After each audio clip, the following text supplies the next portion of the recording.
Hi guys, welcome back to Hanging Out with Lori. How are you today? I am good. Today is Fragrance Friday. I am sorry I have been gone the past few weeks of Fragrance Friday. I'll be honest with you, I'm struggling with it.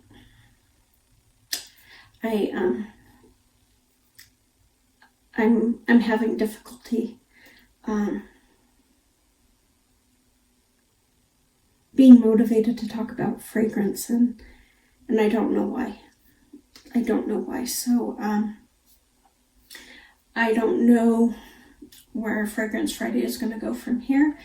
To be honest with you, I don't know.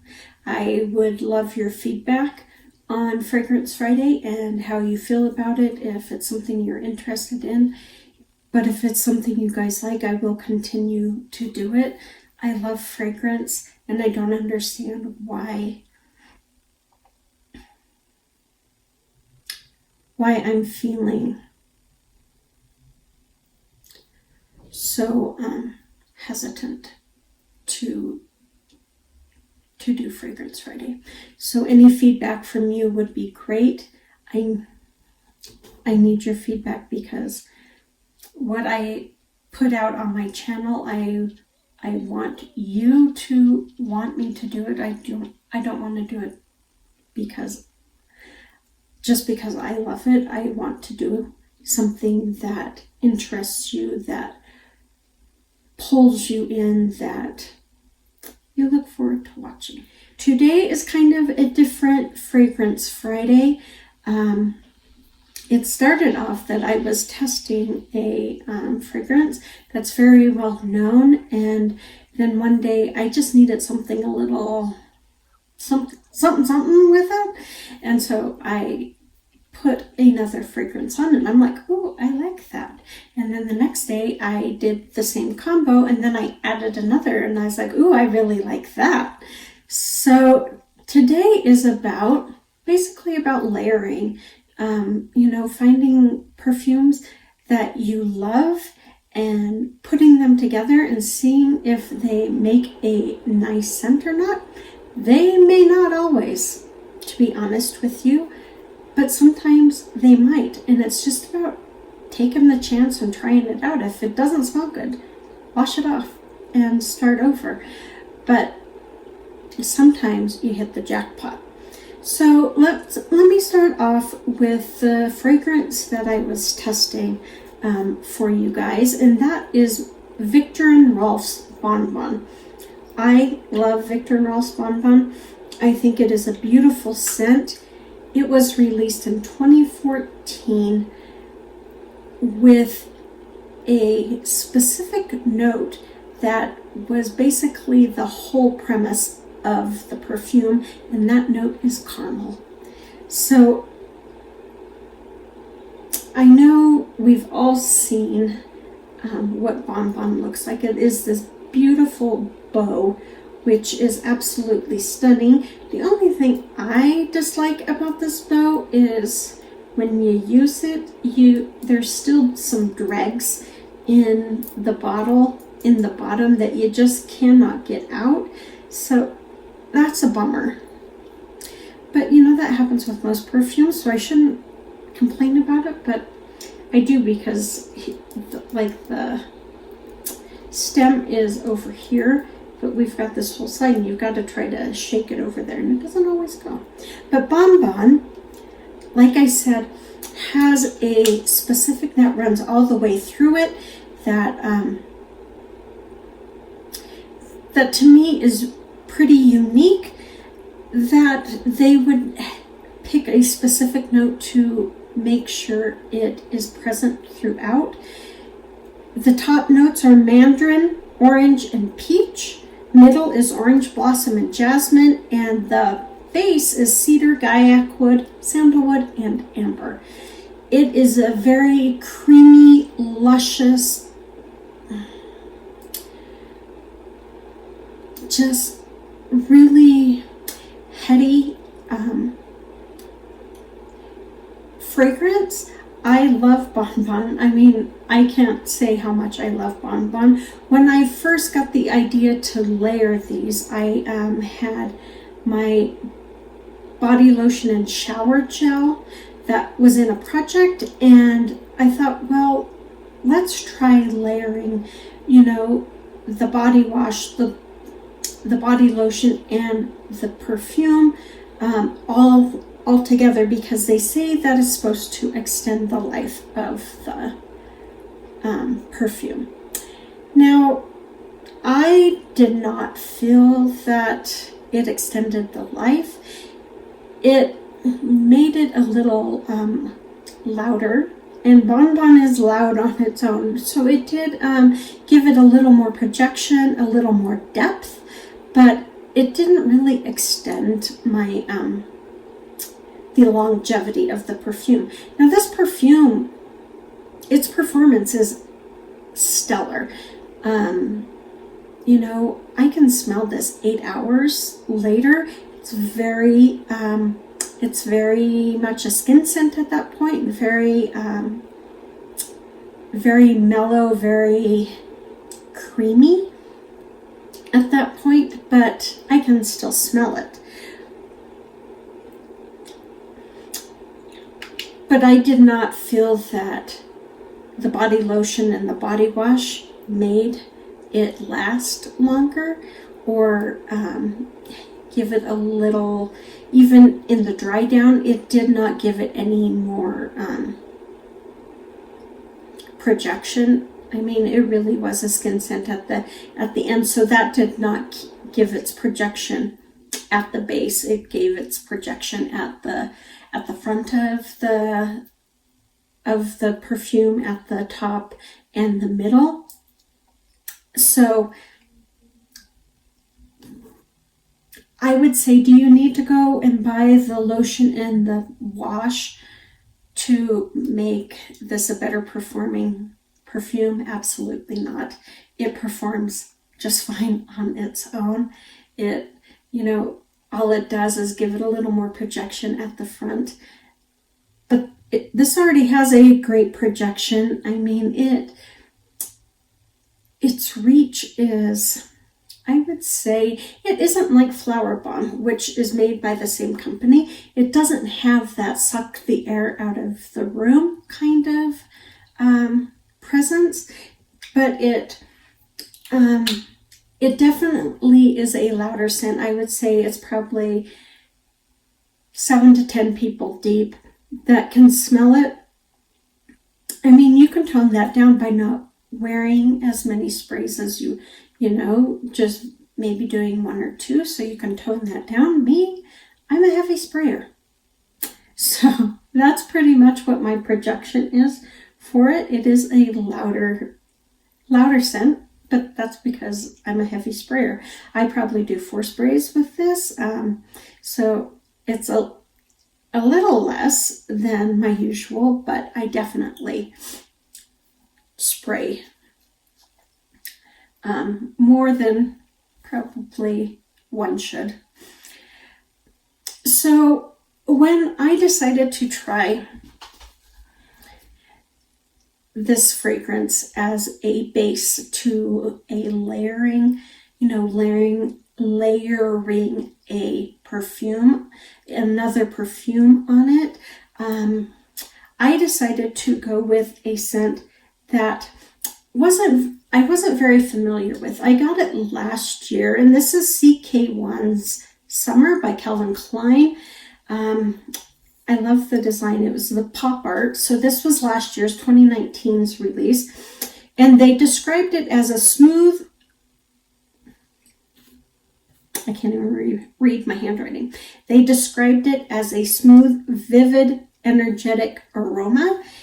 It has the notes of Icelandic Blue Lagoon, matcha tea, and driftwood. So it's a very clean, a very crisp scent. It's bright. It's a bright scent.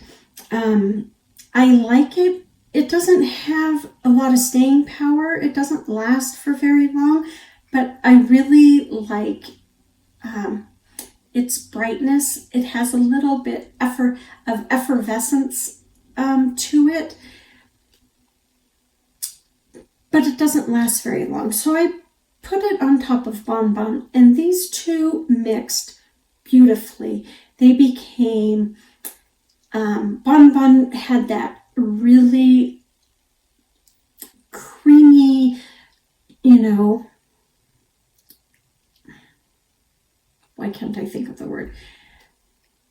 Bon Bon had that really creamy, gourmand body that was underneath this bright effervescence kind of airiness. So it kind of made that gourmand, candy-like note. It kind of gave it air. So when I picture it as making meringue, because meringue is very, very airy. It's a very airy candy. And so that's kind of what I think of it, because the CK1 Summer gives a little air, a little brightness, a little effervescence to this headier gourmand scent. So I really liked it. It made CK1, Bon Bon allowed CK1 to last a bit longer. Did it last the whole 8 hours? No, but it lasted probably a good 4 to 5, which I didn't find CK1 to last that long. So layering these two together gave CK1 the ability to be a longer song, for you to be able to enjoy it just all that much more. And because it is a lighter, more airier scent, it made Bon Bon a lighter, airier scent throughout until CK1 Summer wore off, and then it was just this beautiful, creamy, but a little less thick ending. There was just a hint of brightness, a hint of airiness to its dry down that just made it really pretty. A different type of ending for a gourmand. Then the next day, I said, well, we're in for a penny, in for a pound. I tried it with a third perfume. And I was kind of taking a chance on this one because this one is very fruity. It's kind of a juicy, jammy perfume, and that is Escada's Fiesta Carioca. Now, I have done a Fragrance Friday on Fiesta Carioca. I will put the link down below if you are interested in checking it out. Fiesta Carioca was released in 2017. And I love Escada's summer scents because they are fun and they're juicy and they're light. They're kind of fruit punch in a bottle sometimes is how I feel with this. But this has passion fruit, red raspberry, and violet leaf at the opening. Then it has passion flower, orange blossom, and jasmine in the middle. And then the dry down is musk, cedar, and benzoin. So Fiesta Carioca actually has some notes that tie in to Bon Bon. When I sprayed this, I did not know that. I did not remember the notes because it has been a hot minute since I did a review on this. But it has orange blossom and jasmine. What ties these three scents together is they have a wood note in the base. Bon Bon and Fiesta Carioca have cedar. There is sandalwood in Bon Bon. There's driftwood in CK1. And so that all those woody notes kind of pull it together, if that makes any sense. And when you pair these three together, you have this gourmand, kind of rich gourmand. This gives it an effervescent, lighter, more airier feel. And then you bring in the juice, the fruity, the floral. This floral really brings out the floral that is in Bon Bon, but the juicy notes of those berries, of the red raspberry and the passion fruit, it really makes this trio very juicy. I have a very vanilla vibe going on. There's a depth to it that isn't there singularly, but together there's a depth there. The CK1 gives it that effervescent to really let that fruitiness really blossom within these three, because Bon Bon, it can be heady. I mean, not heady, but thick. It's a very, well, I guess headier scent. It's more full-bodied than these other two, but when we put them all together, they just meld, and it makes me think of like peach cobbler. I know peach is in Bon Bon, but it's not in the one that you would think would bring out the really juiciness. But that's kind of what I'm thinking of. And it doesn't have to be peach cobbler. It can be apple cobbler. It can be, a tri-berry cobbler. It doesn't matter. What it is doing is bringing it all together, melding it together, and just making this beautiful, gorgeous scent. Bon Bon allows Fiesta Carioca and CK1 to have more longevity, to have more leg than they do singularly, because both of these scents are pretty short-lived. But Bon Bon allows them to have just a little more distance. But this base, there's still a lightness to it, kind of a candy-like scent. Think of sweet tarts. That's what it is, but with a creamier base than sweet tarts. So that is my Fragrance Friday on layering, is what it is. Yes, it started out as I was going to review Bon Bon, and then it just went in a different direction. And my advice is, if you like a perfume and you need to give it a little more leg, layer it with something that has more depth, that is more long lasting, that may mesh with it. Now, sometimes you don't know if it's going to mesh or not, but you can try it. And if it doesn't work, it doesn't work. But if it does, just think, you have a whole new perfume and you didn't even have to pay any money for that new perfume. So my advice is play with your perfume, enjoy it. It doesn't have to always be just the one perfume. It can be a mixture of them. And it brings you great joy and happiness just smelling something that's different and beautiful and something you created all on your own. So that is it for Fragrance Friday. I thank you guys for hanging with me, watching, and showing me love and support. You guys take good care, be safe, and I will see you on the next one.